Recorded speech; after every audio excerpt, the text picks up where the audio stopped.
Okay, hi everybody. So in this video here, we're going to take a look at solving an equation, and it's an irrational equation.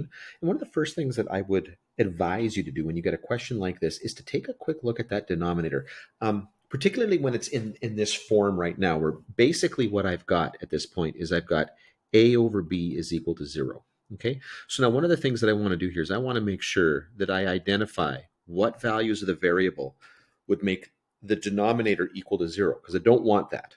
So over to the side here, I'm just going to take a look here, and we're 2x minus 3 all cubed, where that's going to equal 0 here. And you can write it out like this if you're kind of a little uncomfortable with this. We just want to check and see where that's cubed. This is not me solving the equation, by the way. This is just me doing some preemptive stuff.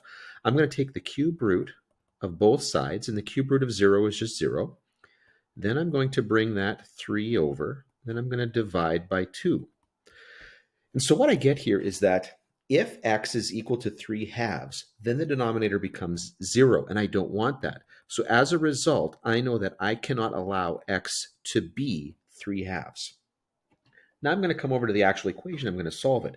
And there are a couple of different ways that you can, I guess in your head, think about this. But basically what I can do here is I can multiply both sides of this equation by that denominator.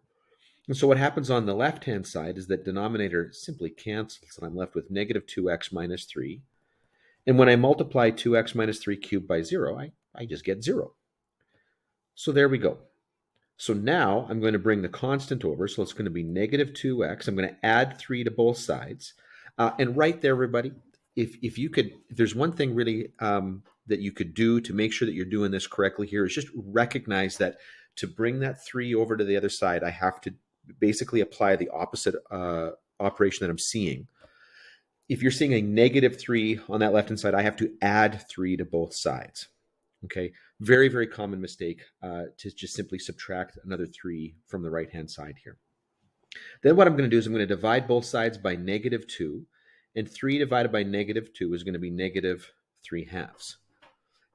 And which is close to positive 3 halves over here, this restriction that I have, but it isn't the same thing.